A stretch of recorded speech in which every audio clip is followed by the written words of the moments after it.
Are you lonesome tonight? Do you miss me tonight? Are you sorry we drifted apart?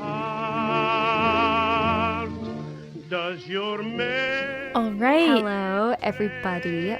Welcome to Significant Lovers. Welcome back. This is a true love podcast. Yes, the opposite of true crime.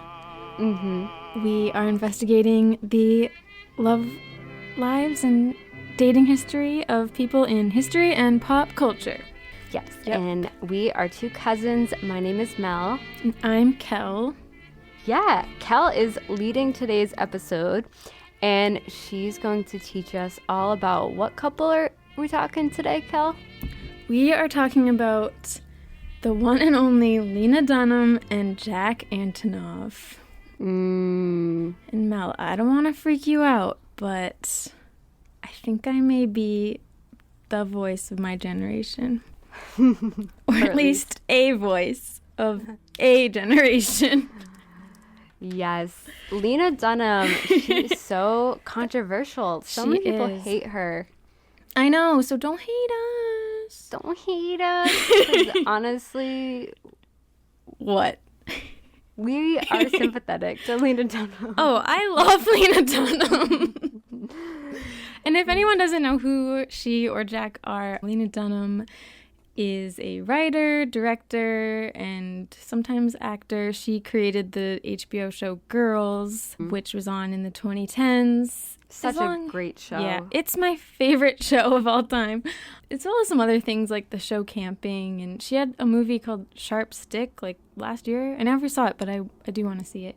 And then Jack Antonoff, he was in the band Fun. You guys probably know that band. We Are Young, Some Nights, you know. And then he was in, and still is in the band, I guess, but it's kind of just him, Bleachers. And he's also a famous music producer, working with people like Taylor Swift, gotta mention her every episode, Lana Del Rey, Lorde, we're gonna talk about her later, St. Vincent, Clairo, lots of people. So they're both, I would say, very talented people. I'm so excited to learn about this couple. I had a lot of fun researching this. I felt like I was on I Love the 2010s or something. Do you remember the show I Love the 80s or I Love the 90s? Yeah. Just also because we're in the middle of Ariana Grande and Pete Davidson, I just feel like so immersed in this specific time, like 2014, 2015. Yes. I don't know. I was a huge fan of Girls, and I made so many people watch it. Literally, because I had it on DVD, I would just put it on and would always tell people, you can watch season 1 in 5 hours. Just do it. You can watch it in 5 hours, which is true. So I'm excited to talk about them. But yeah, she is quite controversial. People love to hate Lena Dunham. They do. And I can understand, but I almost feel like, never mind. I was going to say that I just feel like, Say it. I don't know how. I feel like the reason why people don't like her is partially because of like headlines of things Yes. that people haven't really looked that too far into, and she says a lot of things that are taken out of context or like are obviously a joke, but then people take it very seriously. And a lot of it, like, too, is her artistic style with her show, how she's like, I think I might be the voice of my generation or a voice of a generation. Her character on Girls is supposed to be annoying and real, but people are a little bit too critical of her because of her character's I think so. narcissism. And I think that she does put a lot of herself into Girls, but she isn't Hannah Horvath, literally. I mean... Yeah, and even if that is her, it comes from a place of self-awareness and that everybody has really annoying qualities about them. Lena is fascinating because on the one hand, she seems so self-aware, and then other times, not at all. And I feel like Lena Dunham has also come to represent like white feminism in general, and so that's obviously why people are annoyed by her. But I hate to say this, but I think also part of the reason why people don't like her is kind of what I was talking about with Lizzo a couple episodes back, is that because she defies beauty standards too, people are a lot more willing to get annoyed by her for the things that she says. Taylor Swift is like a white feminist, but because she's beautiful and everything, and they're good friends, people aren't going to get as annoyed by her. Right. So. And to anyone who doesn't know, I mean, I think what you mean by white feminist is not just someone who's literally white and a feminist, but like somebody that their feminism only really applies to white women, right? Yes, yeah. Yeah. I know. I do think that I don't understand why Lena became like the face of that. I agree that her show probably should have had more people of color, but I don't know why she was targeted as like the only showrunner that did that, because there's still TV shows today that are pretty much all white people. And definitely in 2012, there were so many shows that were the main characters were white people. So I just don't really get why she was the scapegoat for like all racism in TV, you know? And I just wonder, she was a young woman and a little overweight, and I think a lot of people were jealous of her success because she was literally 24 when she wrote and directed that show. And I do think Lena, even though I do really like her, I do think that she tries to please people, and that's where she kind of puts her foot in her mouth sometimes. Like, she's trying so hard to please people and be like really progressive and woke, and then she seems like a hypocrite when she's not. You know what I mean? Yeah, exactly. So. And that's why I feel like she gets a lot of hate. But again, like what you were saying with her being so young and a showrunner, it's just a shame because there's so few women directors, women producers in Hollywood that it makes me sad when the criticism and expectations on them is so much more significant because they're held to a different standard. We can't just celebrate that this young woman is in charge of her show. Like, we're gonna give her criticism that, like you said, so many other people are guilty of too, but like all of it is coming down a lot harder on her. Yeah. And I mean, she was approached to make a show that was based on her short films she had made, which were like based on her own life, so it was very like autobiographical. So that's how she got the job, to make a show like about her experiences. So that's how the show turned out. You know what I mean? Yeah, exactly. Yeah, she's writing from her own experience, which is obviously limited to that. To put simply, Lena Dunham is very controversial, but she did have a romance with Jack Antonoff that I think was nice for a time, but very, very interesting, and the ending is a bit mysterious. So I love the song You Are in Love by Taylor Swift, and she said she wrote that inspired by Lena Dunham and Jack Antonoff's relationship. I know, I saw that. We should all just go listen to that after.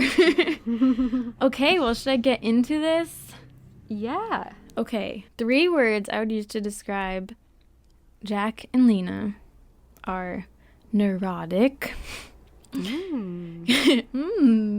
caring, sweet, and sad. Oh, it was making me a bit sad. I think it's a fun episode, but it's a bit sad too. Okay, so backstories. Who are they? Jack Antonoff. I'm gonna start with him because he's older. He was born March 31st, 1984, to a Jewish family in Bergenfield, New Jersey, just north of New York City. He grew up in New Milford and Woodcliff Lake, New Jersey. So I guess they moved around a couple times. He is very proud of New Jersey. Oh, yeah, take a drink. I still need to make that graphic thing. He didn't move around as much as some other people, though.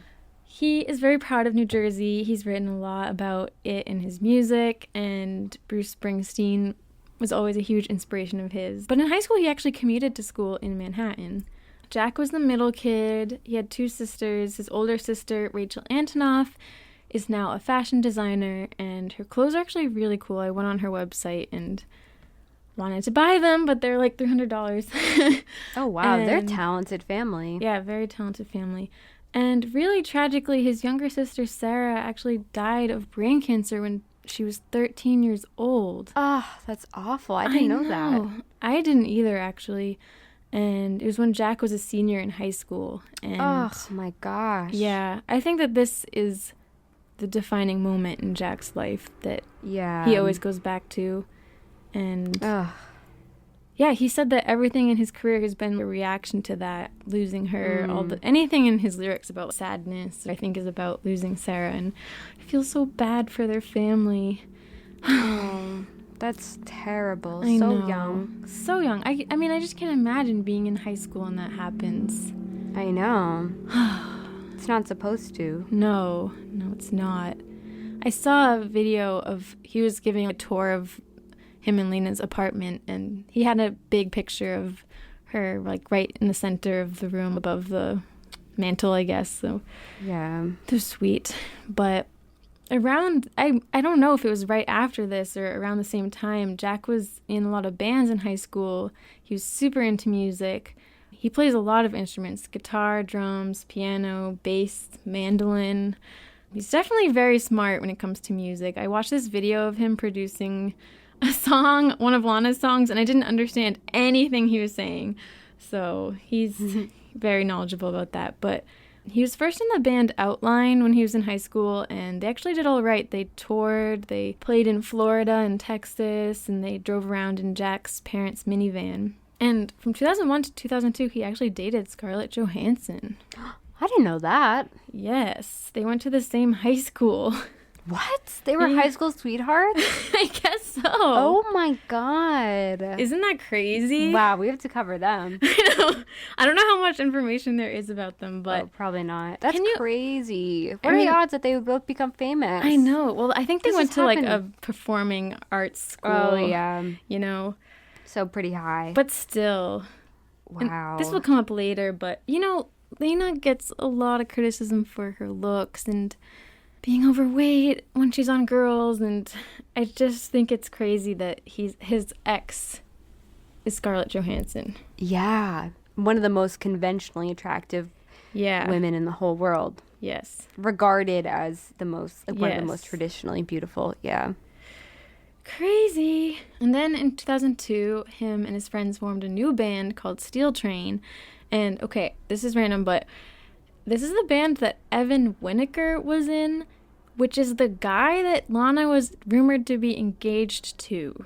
Oh. But I don't know if that's even true anymore, or what the deal is with that, or if she even really knows him. But well, she definitely knows him, but I think Jack and Evan are still friends to this day, so that's nice. Steel Train was popular in the jam band circuit. They had a record deal, but I guess things fizzled out. And then in 2008, Nate Roos and Andrew Dost, who were formerly in another band, they asked Jack Antonoff to join them in the band Fun. And they already all knew each other from touring and just seeing each other in other bands. Yeah. Tonight. We are young. Fun with a period. No, explanation mark, right? No, it's a period. Oh. So weird. I don't know if this makes me old-fashioned or something, but I don't really like it when bands have Punctuation. symbols or punctuation Yeah. or lowercase. I don't know. You know what? I don't feel like you. that. Like pink, how pink is like pink with the oh yeah, exclamation mark instead of an I. Like, Yeah. just, nah. yeah. It makes it weird in print. Yeah, it doesn't always work. I know. Ugh. Anyway, Fun was very successful, but they only had 2 albums, Aim and Ignite, and then Some Nights in 2012, which had a lot of hits. Like we said, We Are Young, Some Nights, Carry On.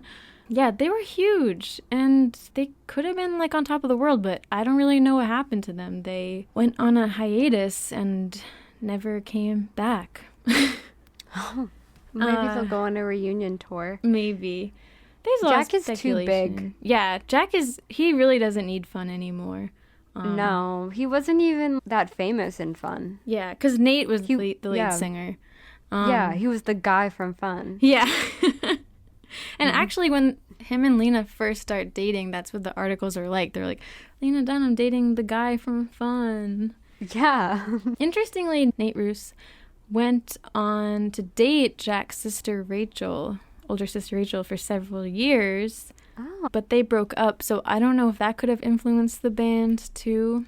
Oh, maybe. Wow, that's a dynamic that we haven't really explored before, when people date their friend's sibling. True, I know. That can make things messy. I mean, people don't really know what happened with them, but everyone speculates that there was a little bad blood between Nate and Jack, so I don't know what happened. Interesting. This is random too, but just shows that everything is connected. Now Nate is married to Charlotte Ronson, Samantha Ronson's sister. Who we covered Yes. in the Lindsay Lohan and Samantha Ronson episode. And Charlotte Ronson is also a fashion designer. So Oh my god. I guess that guy just likes fashion designers. Really specific. Yeah, wait. That is weird. It happened twice. Yeah. So yeah, fun ended. Some people speculate that Jack was never all in for fun, that he was initially 60% steel train, 40% fun. Then it became 60% fun, 40% bleachers, and Nate wanted him to be 100, but that's just fan speculation. He seems like a workaholic. Oh yeah, he definitely does. I can't even believe how much stuff he does. Yeah, he has his hands in everything. Yeah. Because he's on the one hand working on his own music, then he's also like, oh yeah, I'm working on the Taylor album, I'm working on the Clairo album, doing this, He's working doing with that. everybody. I know, everybody. It's getting crazy. Yeah, so then he's been doing Bleachers as well, which I really like, and he's said that it's very inspired by suburban youth and John Hughes movies. Aw. Cool. It's been said that Jack is a germaphobe, and despite living in New York City for a very long time, he hasn't rode the subway since 2001 because of the germs. So he drives everywhere in New York. Wow. And he covers his hand with his sleeves to open doors. So he's like a real hardcore germaphobe. Yeah, it almost sounds like to the point where it could be annoying. Yeah, yeah. He seems very polite. But also, I would think someone being, I don't know why, I imagine someone that's a germaphobe is kind of uptight, but he also is apparently a reckless driver and had horrible grades in high school. It's kind of hard to read. He lived at home until he was 28 due to touring with bands, so he was never really home anyway. And he seems simultaneously very optimistic, but also kind of down about the world too, saying things like, fuck that. You know, I hate that about the world. You know, I feel like he always says stuff like that. But he's very loyal, caring. He seems like a very patient person. And Lorde has described him as one of the weirdest people she's ever met, and that he dresses like a scumbag. Okay. I copied you with the quotes from other people. All right. Now, Lena Dunham. Oh, my goodness. Was born May 13th, 1986. She was born in New York City, so not that far from Jack Antonoff. Her father, Carol Dunham, is a painter, and her mother, Laurie Simmons, is a photographer. So this was a very, very artistic household. She has a younger sibling, Cyrus. Her father is Protestant, mother Jewish, and she grew up feeling culturally Jewish and later in life connected more to Judaism. So her and Jack have that in common. Lena has said that she was bullied as a kid. Things like kids pushing her down and would count how long it took for her to stand up. She said that she felt very much like a loser. And in 7th grade, she transferred schools to, I think she went to kind of a hippie, I don't know, experimental type of school before this, and then she transferred to St. Anne's School in Brooklyn, and that's where she met Jemima Kirk, who plays Jessa on Girls, and that's where they became friends. I think she's so cool. Lena was diagnosed with OCD as a child and continued to take a low dose of Klonopin until 2018, and she has also her whole life suffered from endometriosis. Which will be a big part of this story. So I think a lot of the stuff in Girls about Hannah having OCD with the repetition and everything, I think that's from Lena's real life. That makes sense. If you guys saw that. She briefly attended the New School University in New York, And then she transferred to Oberlin College in Ohio, which is where the girls went on the show Girls, and she studied creative writing. In college, she produced several short films, which were on YouTube. And I don't know if they're still there, but I actually watched one of them back in the day. And I liked it. She launched a web series in 2007 called Tight Shots on the website nerve.com. And then after graduating, she returned to her parents' house in New York, and she continued to try to make films while she was babysitting, and she wrote for The Onion and the AV Club. That'd be interesting to find her articles from that. Oh, I know. I wonder if they're still out there. She then wrote, directed, and starred in a film called Creative Nonfiction in 2009, and that was actually shown at South by Southwest. And then her and a friend created a web series called Delusional Downtown Divas, also in 2009. Then she wrote, directed, and starred in another DIY film, Tiny Furniture, which stars Jemima Kirk, aka Jessa from Girls. This was also at South by Southwest, and this is kind of the film that made her successful, because then it was picked up by IFC Films, and it received a wider theatrical release, probably like in New York. And Judd Apatow, the director and producer, saw the film and approached Lena about developing a TV show for cable channel HBO.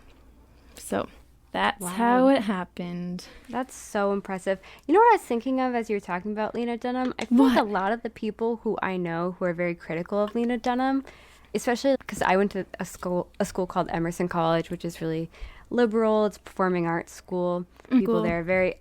film school. People there are very outspoken, but a lot of the people who hate Lena Dunham are people who, ironically, are very similar to her. I almost feel like it comes from a sense of self-hatred, because the people, it's like they're critical of her because they're annoyed by parts about themselves that remind them of Lena Dunham or something. Like, I don't know. No, I can totally see that. How are you any different from her? And I think sometimes we get jealous of people that are so outspoken and just doing whatever the heck they want, because we feel like, wait a second, I'm not allowed to do that. Or like, I feel like I'm not allowed, or I wouldn't do that. How can you do that? So, I don't know. So true. I do think a lot of people were probably jealous of her success. Again, like women being held to such a high standard of perfectionism. Yeah. And like, because she's outspoken and she cares about some causes and she's vocal about them, but obviously has her blind spots, people just want to villainize her completely rather than accept that people are not perfect. According to her book, Not That Kind of Girl, it seems like Lena had a couple of boyfriends before Jack, a few casual encounters too, although she didn't lose her virginity until sophomore year of college. Sorry, Lena, I hope that's not weird, but you said it. That's a respectable age. Yeah. I mean, wait, never mind. Well, I don't want to say any age is not respectable, but it's a normal, I think that's the average age, right? I feel like in most TV shows and such, they act like everybody has sex in high school. And that always kind of bothered me. I remember kids do as much. I know. I was gonna say, I remember being upset on Degrassi when the last virgin on the show had sex. Because I was like, I don't know. What the heck? Everybody had sex? That's pretty unrealistic. It's normal not to. If you're a teenager listening, don't feel bad. But I think that storyline on Girls where Shoshana, she almost sleeps with a guy and then she tells him that she's a virgin and then he doesn't want to anymore. That pretty much happened in real life to Lena. It's in her book. Oh, wow. Yeah, a lot of the show is from her life, it seems. But yeah, she had been dating someone, I don't know who, but then it ended, and then Jack and Lena met in April 2012. They were set up on a blind date. Well, as much of a blind date as it could be, because I think they're pretty famous already, but set up by either Jack's sister, Rachel Antonoff, or his friend, the comedian Mike Birbiglia. I read both, so I don't know who actually said it. Maybe they both did. Maybe they both were like, you should go out. But apparently Lena was 40 minutes late. Ooh. I know. And Jack, despite this, Jack told the New Yorker, I told Lena everything about my whole life because when you really like someone, you want them to know everything about you. So I guess it was a good date. Yeah. I don't think it's good to tell someone everything about yourself on the first date. You have to leave them wanting more. I know. And I my next bullet point in my notes was that I do think that both of them seem like they are somewhat obsessive and nervous people, and also both very sentimental and nostalgic and romantic. So that's cute, but also I can imagine that makes things too much sometimes. Yeah. Even though their first date was April 2012, it wasn't reported to the public until September. And as I said, there were articles saying, Lena Dunham is dating the guy from Fun. And I guess she asked to use some fun songs and girls. Yeah. It's weird to call it fun songs. Some fun songs. December 2012, Jack and Lena were seen kissing passionately outside Kings Road Cafe in LA. And at this point, she already had her short hair and overalls, and he was in his classic huge black glasses that he always wears. It's kind of like Tim Burton in that way. In 2013, oh my God, Lena Dunham. January 2013, Lena adopted a rescue mutt named Lamby, who became her and Jack's dog. And yeah, Kevin does just this ring a bell to you? Yes, my brother, I told him we were doing this episode, and he goes, oh, I don't like her. Didn't she get rid of her dog? Yes, not yet in the story, but okay, they do get rid of... They rehome Lamby. Oh, no. They don't kick him on the street or anything, but Jack and Lena were obsessed with Lamby. They made an Instagram account for him, and they were talking nonstop about this dog. They were absolutely obsessed. So that's why it seems so shocking later on when Lamby is no longer living with them. But we're not there yet. That will happen, but spoiler. Wait. What? That's bad. I know. But I think when you learn more about it, like, it kind of makes sense. Okay. At least I think it does. But Lena was seen wearing a ring on her ring finger and asked if she was engaged. Don't they do that? What the F? This is becoming such a trend. Why? She must have done that on purpose. It's so attention-seeking. I could see her doing that. But she said, I am not engaged. I don't want to get married until all gay people can get married. That will come up again later. She went on Howard Stern, and apparently beforehand on his show, Howard had said that he didn't like girls and that the little fat chick looked like Jonah Hill and was a camera hog. Oh my God. But then later, after he watched more episodes with his wife, he changed his mind and admitted that he was addicted to the show and that he felt bad and wanted to apologize to her. Oh, that's sweet. I know. So then Lena called into his show. This was actually just after she won some Golden Globes for girls. And they seemed to get along pretty well. And then at one point she said to him, like, I'm not that fat. And he said, you're not obese or anything. Oh my God. I know. Oh, people are so mean to her about her weight. I know. It's ridiculous. That's another reason, though, why I think that people want to hate her is because she's overweight. Yeah. But even though that was really horrible what he said, I appreciate that he said he was wrong and apologized. That is nice. Howard Stern also asked her about how she felt about the fact that Jack Antonoff used to date Scarlett Johansson, and she said, it doesn't give me that much anxiety.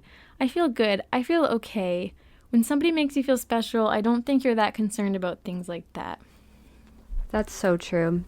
Yeah. If it's a healthy relationship, then you wouldn't feel insecure about it. Yeah.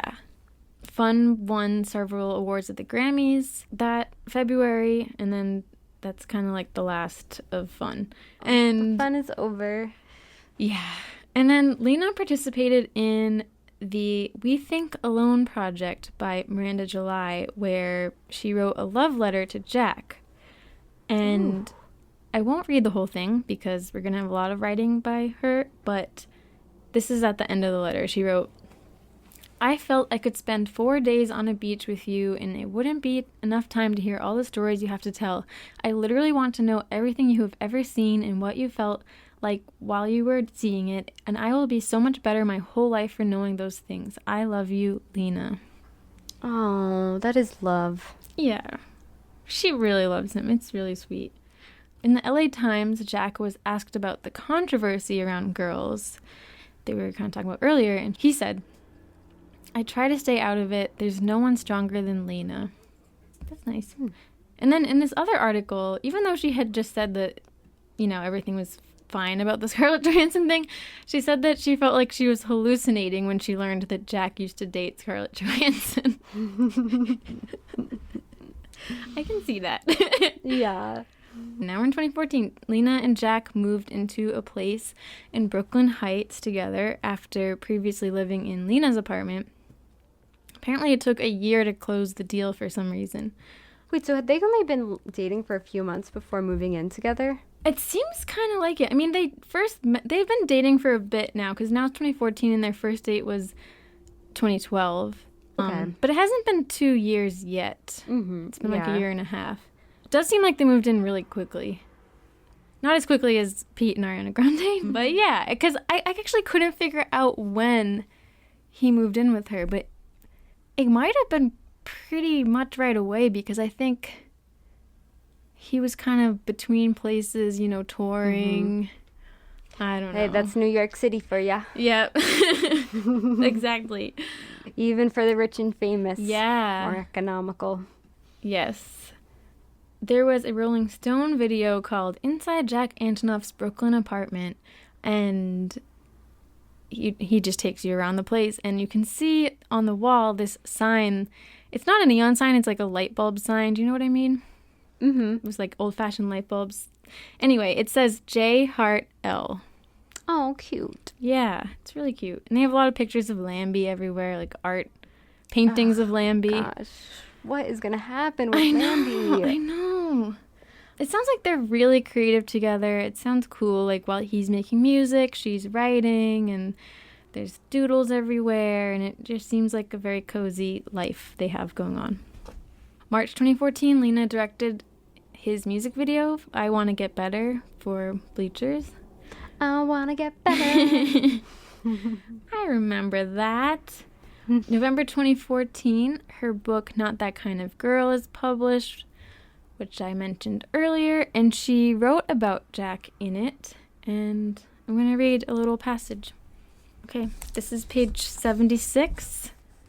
For anybody else following along. If you can turn your attention to page 76. All right, Kelly. Okay. So this chapter was kind of all about her different boyfriends. And then it says, and then he appeared, gap-toothed, sculpy-faced, glasses like a cartoon, so earnest I was suspicious, and so witty I was scared. I saw him standing there, yellow cardigan and hunched shoulders, and thought, look, there is my friend. The next months were a lesson in opening up, letting go, being kind, and brave. I have written all sorts of paragraphs recounting those months together. First kiss, first Mr. Softy, first time I noticed that he won't touch a doorknob without covering his hand with his sweatshirt. I've written sentences about how the first time we made love, it felt like dropping my keys on the table after a long trip, and after wearing his sneakers as we ran across the park toward my house, which would someday be our house. About the way he gathered me up after a long, terrible day and put me to bed. About the fact that he is my family now. I wrote it down, found the words that evoked the exact feeling of the edge of the park at 11 p.m. on a hot Tuesday night with the man I was starting to love. But surveying those words, I realized they are mine. He is mine to protect. There is so much I've shared and so much that's been crushed by the sharing. I never mourned it because it never mattered. I don't know what that part means. Yeah, I don't get that. Mourned what? There's so much I've shared and so much that's been crushed by the sharing. I never mourned it. Maybe she's talking about like her past relationships. Oh, okay. That she's, because I guess even though she wrote that about him and she does mention him throughout the book, she doesn't talk about him as much as she talks about other things. Yeah. So maybe that's what she's saying, that writing about things in her past made them, like, less important somehow. I don't know. Anyway, I thought that was just a really nice description and insight into their relationship. He does seem like he's a safe haven for her, and it just clicks, like it all makes sense. Mm-hmm. Yeah. There were rumors again about an engagement, but Jack told ABC News that they wouldn't be getting married till it's legal for everyone. That's what I personally believe, he said. To me, it seems odd to get married, especially when someone else can't, and I always believed, especially in my state, that it should be a country thing.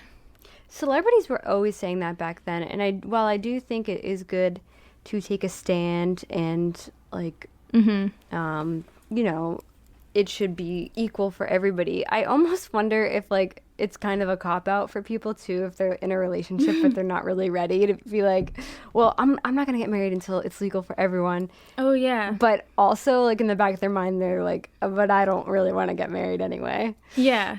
I think that this was important to them, but they did not really think, because they had decided this, they were kind of able to push it off and not think about it. And this will come up once it is legalized, which is actually coming up very soon in the story, that they actually realized that they hadn't strongly thought about it. Yeah, that's so true. You know? So then it's 2015, and Jack talked to the Times, I don't know what Times, but the Times, about Lena, and said, "We've been together for over 2 years, which for me is a long time, and I still want to know everything about her. That's what falling in love is. You're wrapped up in a mystery novel, lost in an exciting world. When I get home from the studio, Lena's the first person to hear anything, and I can tell if something's good or not by her reaction. We both work so much, chip away at the things for so long, that it's not like we get oversensitive. We're not 19. We can take criticism. I love criticism from her." So it sounds like he really loves her. They're in their 20s still at this point? By the time it's their birthdays this year, he is 31 and she's 29. Okay. Yeah. So, you know, a little older. Late 20s, early 30s. June 2015, gay marriage becomes legally recognized in the U.S.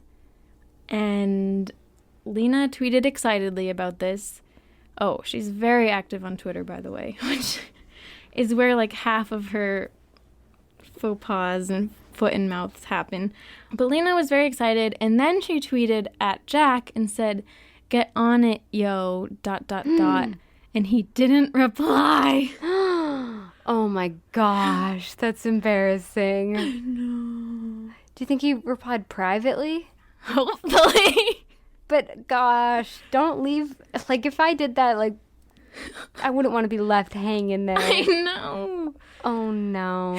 That's so awkward. I remember this, actually. There were lots of news articles wondering if they would get married now, like they said they would. And around this time, a month later, like July 2015, till 2017, this is when Lorde starts recording her album Melodrama with Jack Antonoff, primarily at his and Lena's home studio, at him and Lena's house. And Lorde actually lived there with them for a time. Oh, wow. I know, I didn't know that. It's like she was adopted by them. Yeah, she could have been. That same July 2015, Lena wrote an article for The New Yorker about marriage and her perspective on it and how it had changed throughout her life. I don't know how quickly she wrote this, but she talked about meeting Jack and falling for him, and then his beliefs in equality for LGBTQ citizens and why that was a reason she fell in love with him.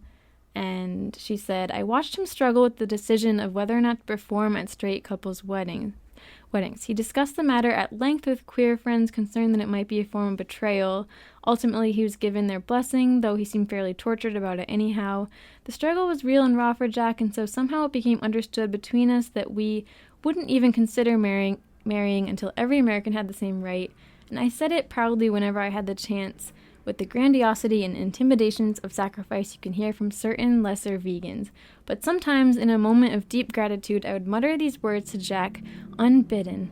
Marry me. They became a kind of code, a way of giving millions of other kinds of loving thanks. And then she talks about how then when the Supreme Court ruled gay marriage legal, she said soon after another kind of text started to trickle in. Now you can get married. Hello, bride-to-be. So, sounds like she wants it. A lot. What is he? I don't know. Yeah, so as I said, she's 29 now, he's 31. She went on Ellen and talked about this again and said, the day gay marriage became legal across this country, we were thrilled, we were celebrating, and then suddenly the texts started coming in from our friends, from our mothers, from our exercise instructors. We kind of looked at each other, we were like, oh God, what have we done? We're not going to suddenly just get engaged because it became legal. We better wait for a moment where we feel excited about this, and I'm excited to marry him at some point. But it felt like a lot of pressure to just go for it that day. And then she said, we own a dog together, we own a home together, but the marriage thing is a big deal. Yeah, that's why I feel like when celebrities respond that way, it's an altruistic way to just not answer the question. Right. They're afraid of their own sake, so they're just like using it as a cop-out. They don't just have say that I don't anymore. want to answer. Yeah. I know they don't have that cop-out anymore. What do people usually say when they are trying to avoid the question? Yeah, nowadays, let's see, are you going to get married? They probably say, I don't care about the piece of paper. Oh, yeah. Yeah. What did Zac Efron say? It's serving me for now. Classic. It's serving me for now. I don't know about tomorrow, the next day, but right now it is serving me. I wish I had been doing this all along, but I would love to compile just like the iconic quotes from I know the people we've covered like that. So, okay, now we're in 2016. There's the Grammys, Bleachers, Taylor Swift. Jack's working with her. Lena's hanging out with her all the time.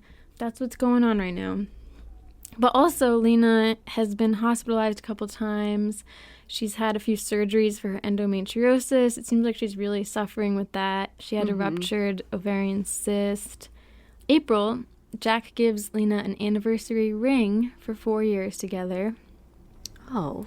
So it's been 4 years. I feel like if you were really wanting to get engaged and someone gives you an anniversary ring, it's like, okay. I know. I wonder if she was disappointed. Yeah. You're like, what does this... Oh, whoa, I heard that. It's like, what does... Oh, my God.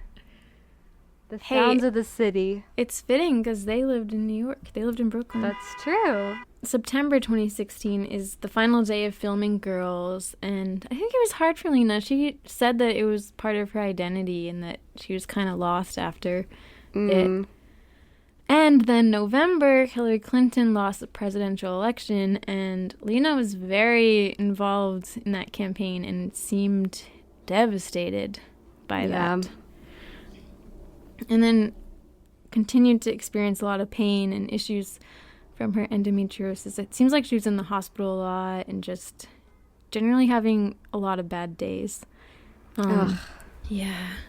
Endometriosis is... Sometimes I think I have it, but it just seems so awful because it's like there's no relief. Doesn't even matter what time of the month it is. Have you ever talked to a doctor about it? How do they It's very... diagnose? The thing is, it's so hard to diagnose because for the most part, I think you can only officially be diagnosed is if you have surgery and like they see the scar tissue and stuff. So like just to get a diagnosis, I think is really adds like a lot of validation, but it's really hard. Yeah. I mean, surgery is always serious. So then February 2017, at age 31, Lena had a hysterectomy. Wow. I know. And about this, she said, I've been battling endometriosis for a decade, and this will be my 9th surgical procedure. No doctor has ever confirmed this for me, meaning like that she has to do this, but they've told me I have a slightly higher chance of miscarriage. Their goal is to preserve my fertility. That is what they consider to be their job, and I laugh and smile, but I know that the blank space, the blank hole that is an empty womb captured on screen is all I'll ever see. And she said that the pain had become unbearable, and that she'd tried everything. She said, I go to pelvic floor therapy, massage therapy, pain therapy, color therapy, acupuncture, yoga, and a brief yet horrifying foray into vaginal massage from a stranger. Oh my God. I know. I didn't know that. I didn't know they offered that. I know.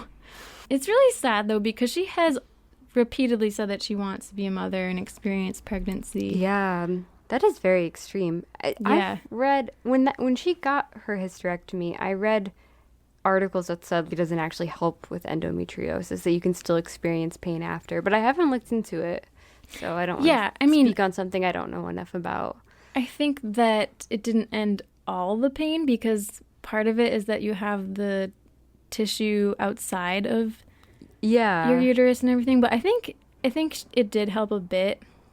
And she actually after that had her left ovary removed too, which I didn't know that was left. It's really serious though, because doing this surgery caused her to go through the early stages of menopause just in her early 30s.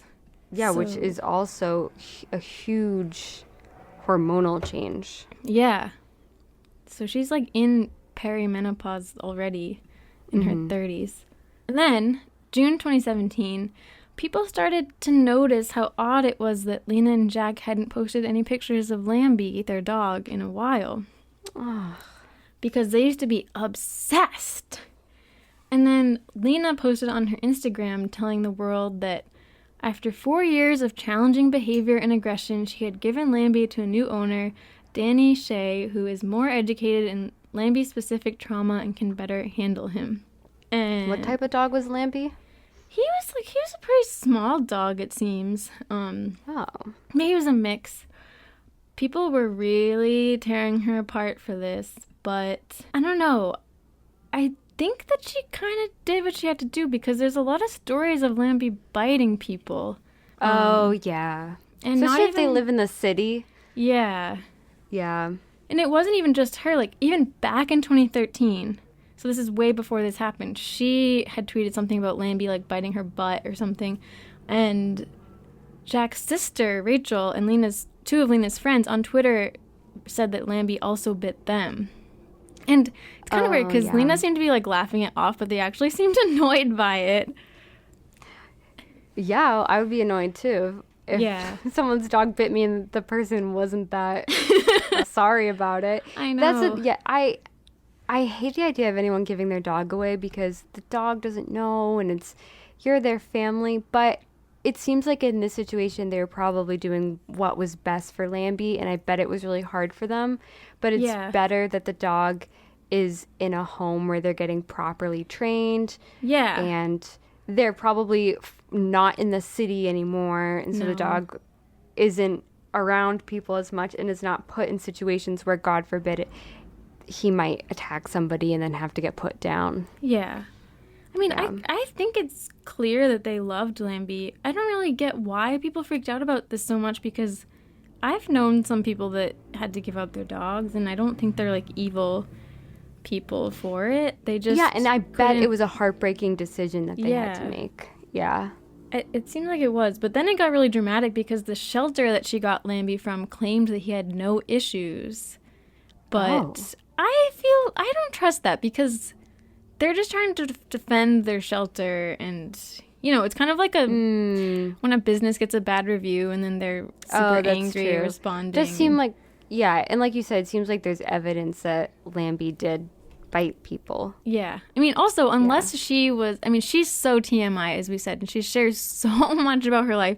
And unless she orchestrated this or she caused this, I don't know. But she had even posted pictures of herself bleeding from Lamby biting her.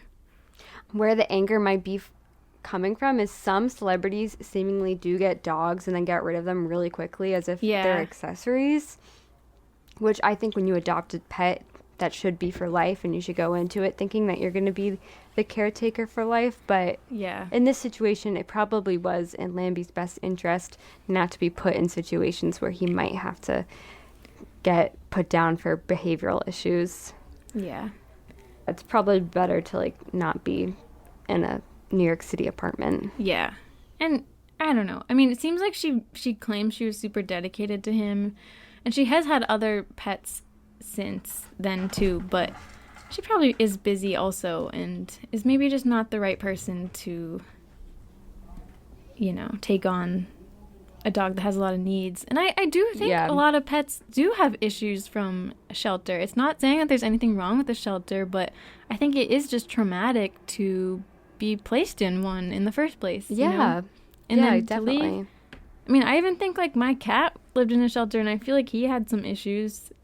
Yeah. I wouldn't blame anybody, and it's just, it is what it is. She did have 2 new poodles at this time, Susan and Karen. I think she has another I think that makes it a dog little bit, I do think that makes it a little bit worse. that she had poodles. That she got 2, then she got 2 dogs that are, like, more designery. I know. Anyway, so that's the Lamby drama. It's another time Lena Dunham got herself in trouble on the internet. Yeah. But how come Jack's not in trouble for that? Yeah, I know, exactly, right? Wasn't it Jack's dog too? Yeah, see, everyone's so much harder on her. I know. What about Jack Antonoff? What the heck? I also hate this idea. I've seen this a little bit lately with Jack marrying Margaret Qualley, where people are like, oh, wow, Jack really upgraded. Like, people want to act like Jack... Yeah, like, people want to act like Jack was a victim in this relationship, that he was, like, tied down by Lena Dunham. That's so terrible.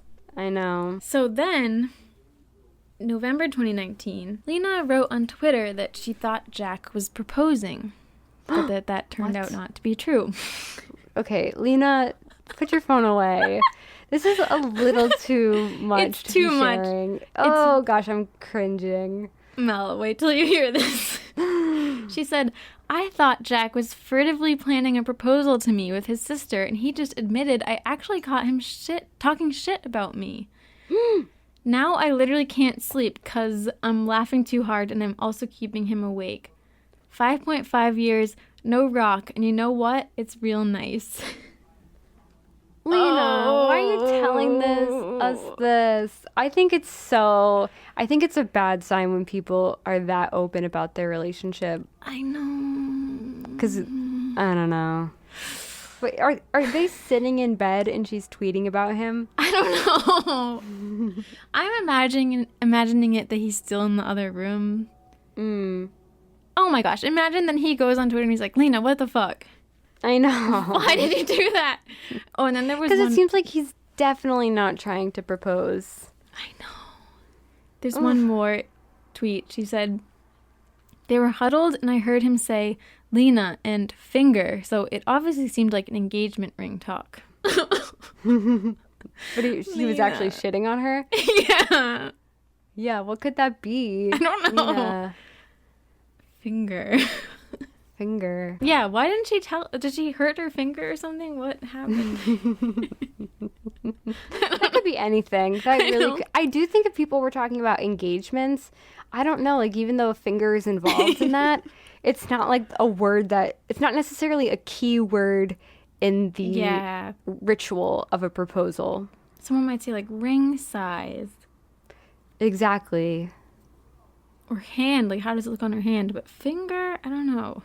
I don't think, yeah. Oh, Lena. And then, I feel so bad for her because only a couple months after this Twitter exchange, January 2018, news comes out that Jack and Lena have broken up after almost 6 years together. Wow. Yep. So her tweeting that, it's almost like, is she so comfortable with him that she's confident that they will get engaged? Or is it eating at her that he's not proposing yet, and so she's acting out?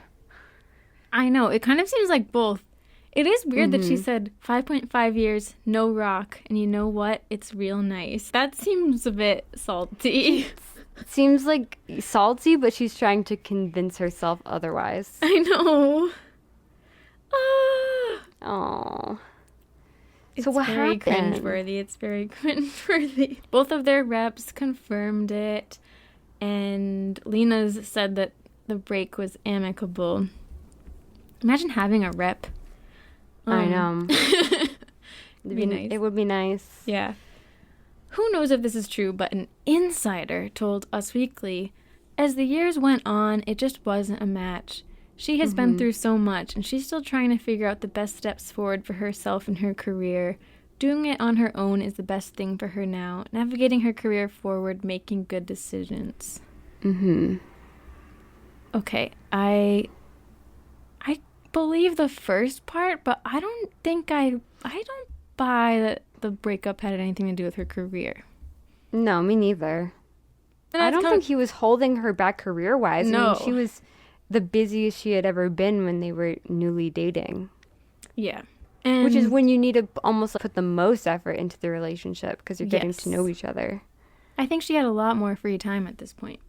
I mean, she did have projects. She was staying busy. She had the Lenny letter, which was this newsletter she was doing with Jenny Connor, and they were trying to do all these things like publish books. I think she had a podcast, and she wasn't doing nothing, but I don't think it would be as busy as running a show, you know? On her podcast, that I don't know if it's still going because they haven't published any episodes in a year, but the C Word, it's called. I listened to a couple episodes of it, and she mentioned that she didn't say which breakup, but I feel like I could guess which one. She said that she got so many texts from people after the news came up saying, just wanted to say hi. People wanting to know what happened, but like just coming out of the woodwork. So I thought that was interesting. But she also said that it kind of hurt her because she felt like a lot of people that knew her were more interested in her now that she was sad and that this was happening than before. You know what I mean? Like all her acquaintances and people she worked with were... I mean, it comes from a good place, I think. They want to help her. It does come from a good place. I think it's better than the alternative. Yeah. That they don't care about you now that you're no longer with Jack Antonoff. That's true. I feel like I got what she was saying, though, that they weren't really there for her other times, and then when this happened, I think she just thought that some people wanted the gossip. Oh, yeah. You know. That makes sense. I think she does have some friends that care about her. To The Cut, she said, I feel like The Cut was a big outlet for them. She said, our relationship probably lasted longer than it should have. He's a very loyal person, so he was not going to bail when the going got tough. He literally held my hand when I got an enema on New Year's Eve while his family celebrated. But when you're sick, so much energy goes into making sure the other person is well that you're not even noticing maybe our schedules aren't compatible. Maybe we want different things out of our lives. Maybe we have different attitudes about what family means. Maybe these essential questions that people have to ask themselves all the time are not being asked because we just want to make sure that I don't pass out at the grocery store. Yeah, they're in survival mode. Yeah. Yeah. I don't know. To me, it does seem like he ended it. Yeah. I'm getting that too. A source said that he was seeing someone else shortly after this. That's got to be painful. Yeah. And the crazy thing is that this was in Us Weekly. I mean, okay, I don't know if we can even trust them, first of all. I've never really trusted them that much, but there was a statement that said the relationship is done and he has moved on. But then if you look at the Google Cache version of the story, like in the back end, it's because someone noticed this. I didn't discover this. You. No, I didn't discover this. Somebody else discovered this. That if you look at the Cache version, it says it's done and has moved on and seeing someone else who is a musician. This was Us Weekly? Yeah. But they removed a musician. Lorde. And yeah, a lot of people do wonder about Jack's relationship with Lorde, the singer, and if anything was there or if there was overlap. And I remember you talked to me about this once and I was like, no, I don't think so.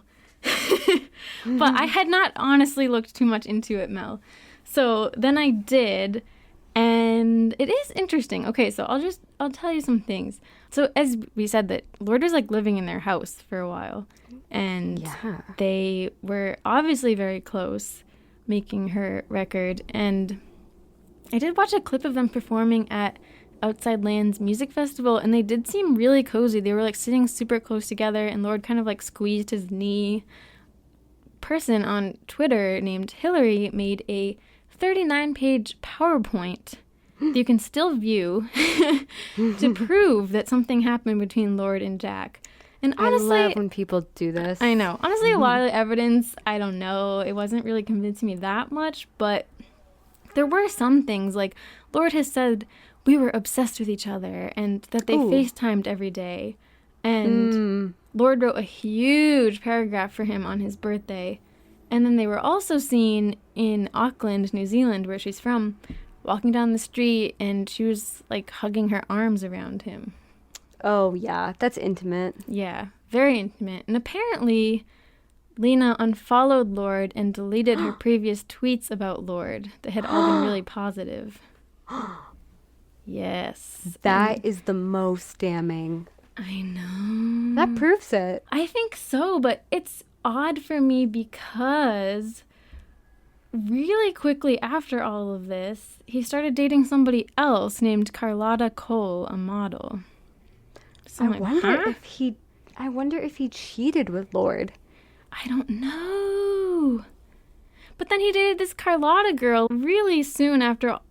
I don't have the month, but literally but like maybe right around this time.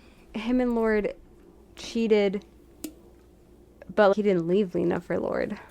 Maybe. I feel like something may have happened. That'd be bad. Yeah. I know. And I don't know if something happened between them. I don't think lasted, because then he's dating this Carlotta girl. But it is interesting because if something did happen, Jack did still work with her on her third album. So I don't really get how that works. But also, no offense, Lorde, I've always been a big fan of yours, but that third album was not the best, so maybe their relationship wasn't as good anymore. Yeah, maybe he just gave her the scraps. Yeah. Actually, some people have said that. Because... yeah, it does seem not as strong. Yeah. One of the songs sounds so much like one of Lana's songs on Chemtrails, and everyone has pointed that out. So maybe he kind of phoned it in that time. Yeah. Lena was actually asked about these rumors with the cut, and she answered. I mean, when does Lena never not answer a question? I know. She said, I don't think anything happened between them. I can never know someone else's life. I have never spoken to Ella, that's her real name, about it. We haven't talked. Yeah. We haven't talked since Jack and I broke up. It was awful, and I couldn't do anything about it except trust what he was saying to me was true.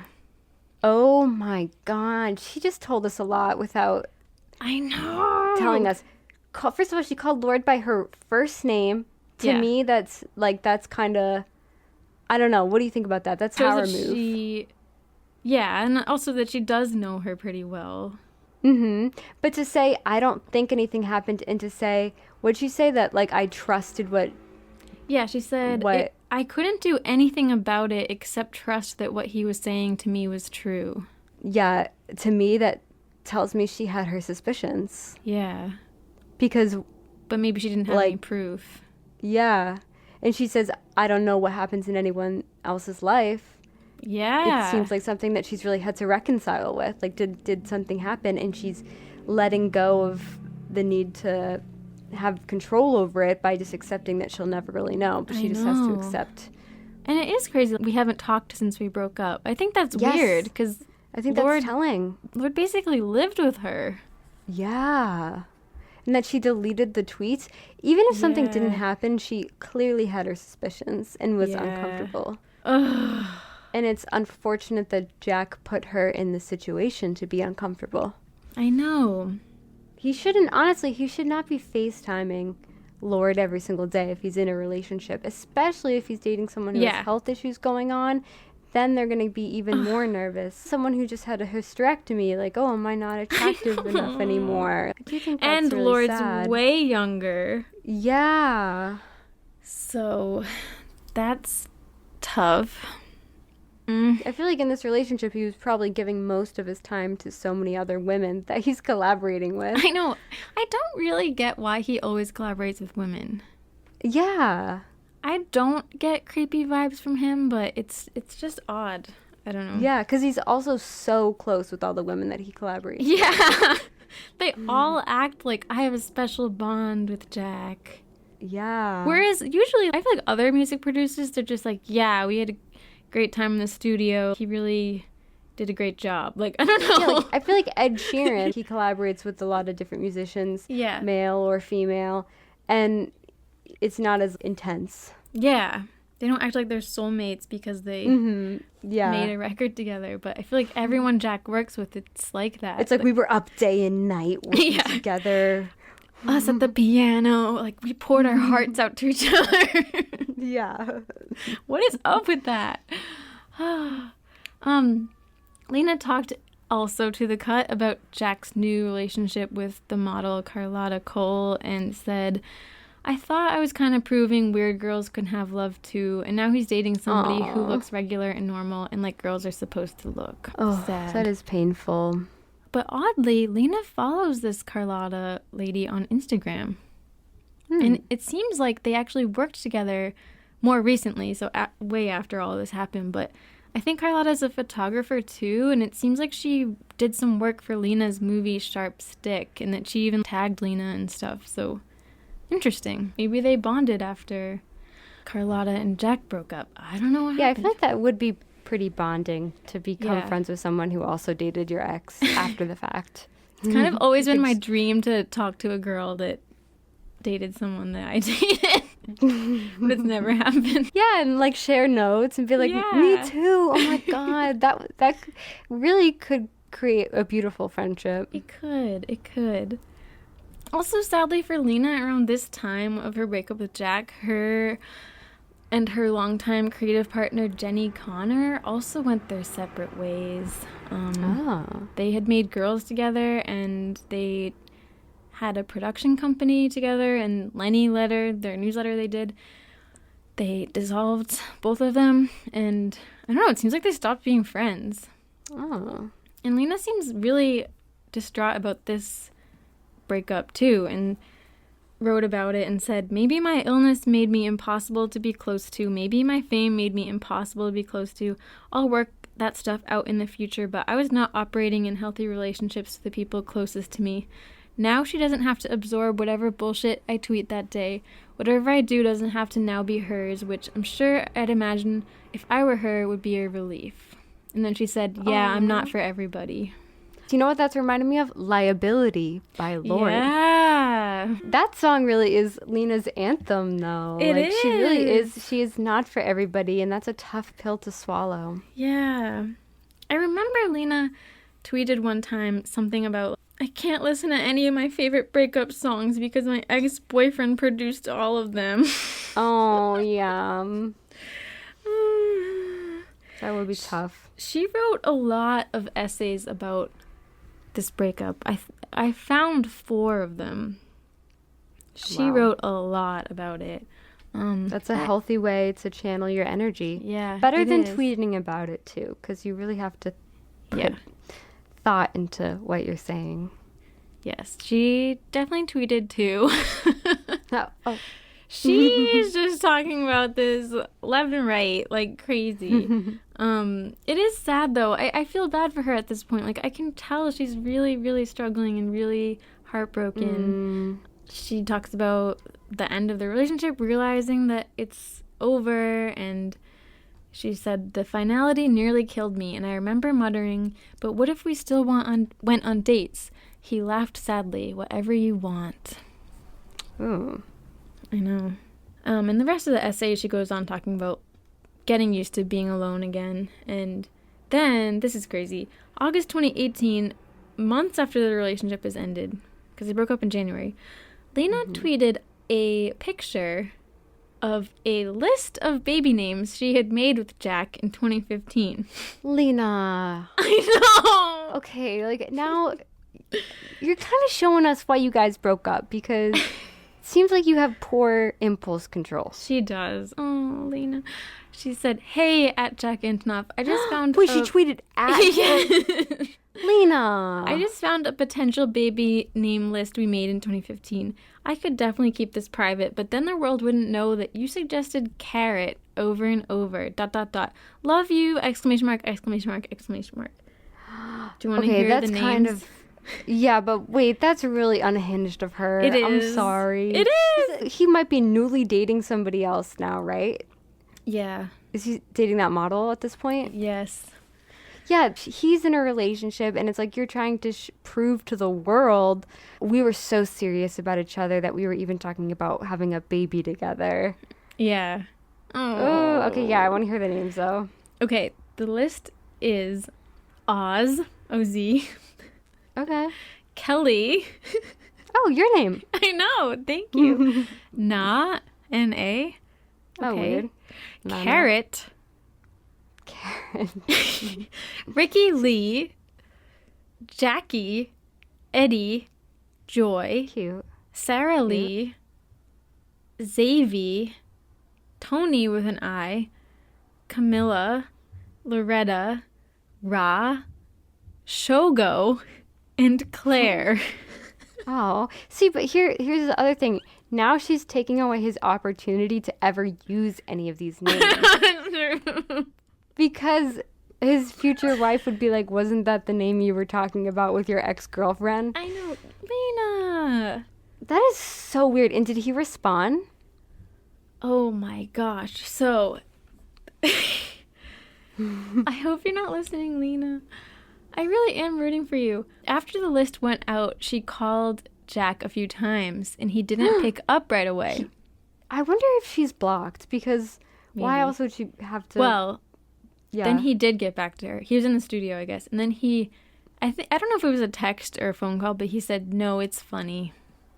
Oh, okay. But still, that sounds That's just chill like... of him.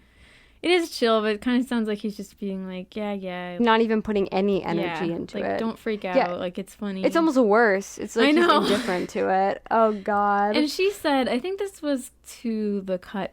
She is telling this whole story. She said, he knows that being the hysterical ex-girlfriend is kind of like the weirdest, funniest public performance. But she admits that it hurts, too. You know what? In a way, I relate to her, though, because don't we all do those things where we're like, that was too much of me? Like, why am I making the situation worse? Yeah. I mean, I don't think I'd ever do that, but I've definitely acted like a fool and then been like, Jesus, why are my emotions getting the better of me right now? I know. I feel like that's why it's so hard to read about all this in a way, because you can kind of relate to the urge to do things like that. But I know, especially when her whole persona is TMI and pushing the envelope, that it's like, it's kind of in character for her to do, but it's too far.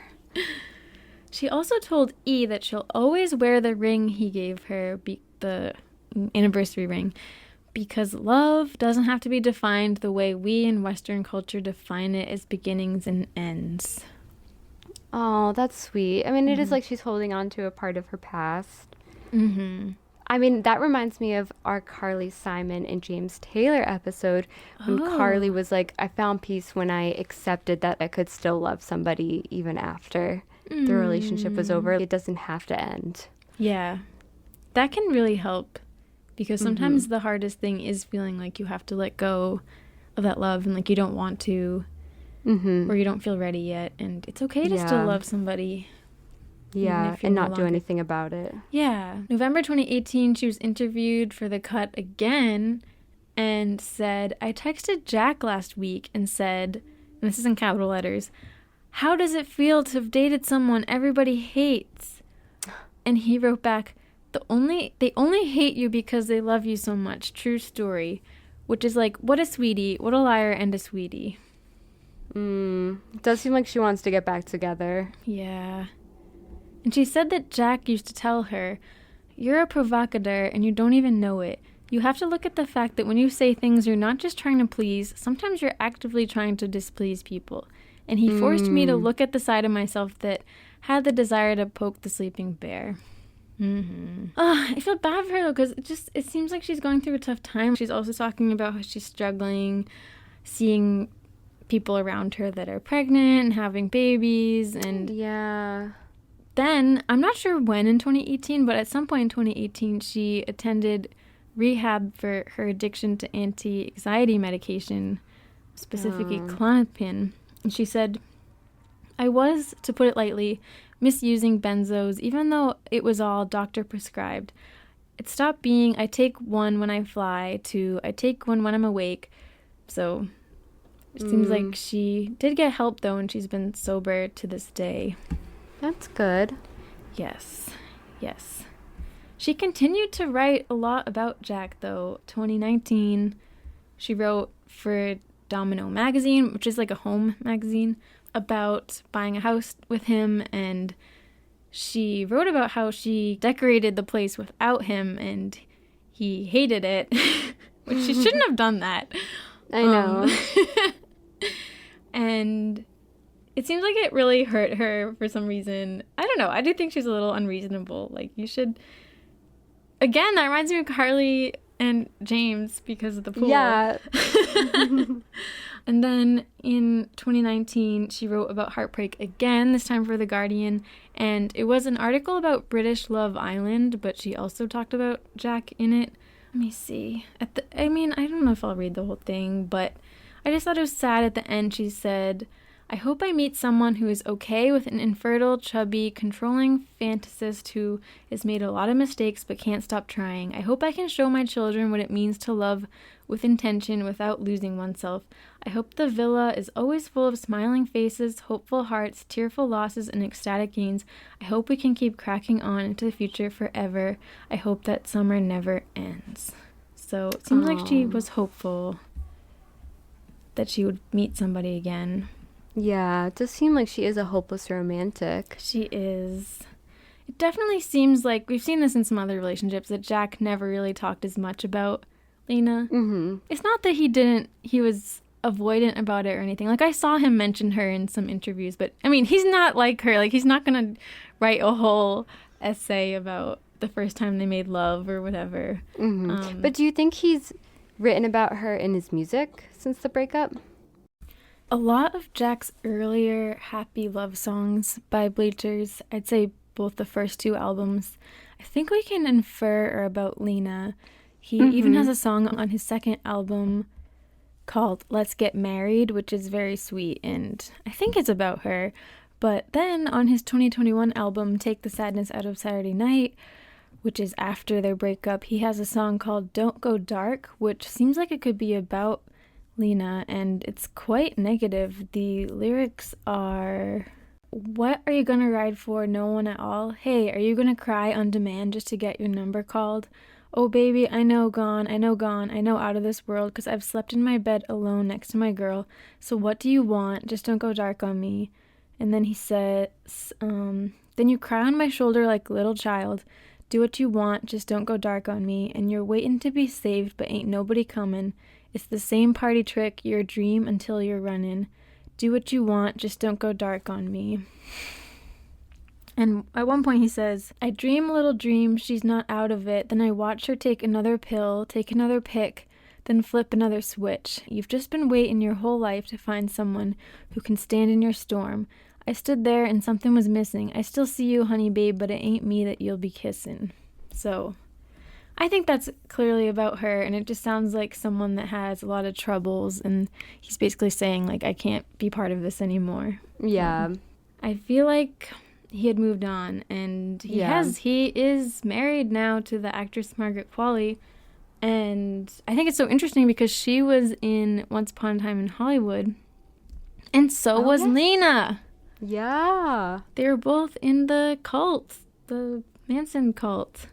So they know each other. So weird. Wow. I know. But Lena has moved on too. She got married. She met the English Peruvian musician Luis Felber in January 2021, and then 7 months later they got married. Oh, that's good. Yeah, and she seems 7 happy. months later after meeting? Yeah. Oh, wow, that's quick. I know. She really wanted to get married. When you know, you know. Yeah. By the way, the what's that Oh, yeah. song? That's about Margaret. Jack. Yeah. Yeah, Margaret. Yeah. That's about Margaret Qualley. Mm-hmm. Yeah. It is so interesting, all these other characters like Taylor Swift and Lana, because Lana seems to be very good friends with Jack and Margaret Qualley. Mm-hmm. And then I know Taylor Swift was friends with both of them. I don't know if she's still friends with Lena. I think she is still friends with Lena, but it does seem like she spends a lot of time with Jack. And if I was Lena, that would be hard for me. Yeah, me too. I feel like if I go through a really bad breakup with someone, I don't really...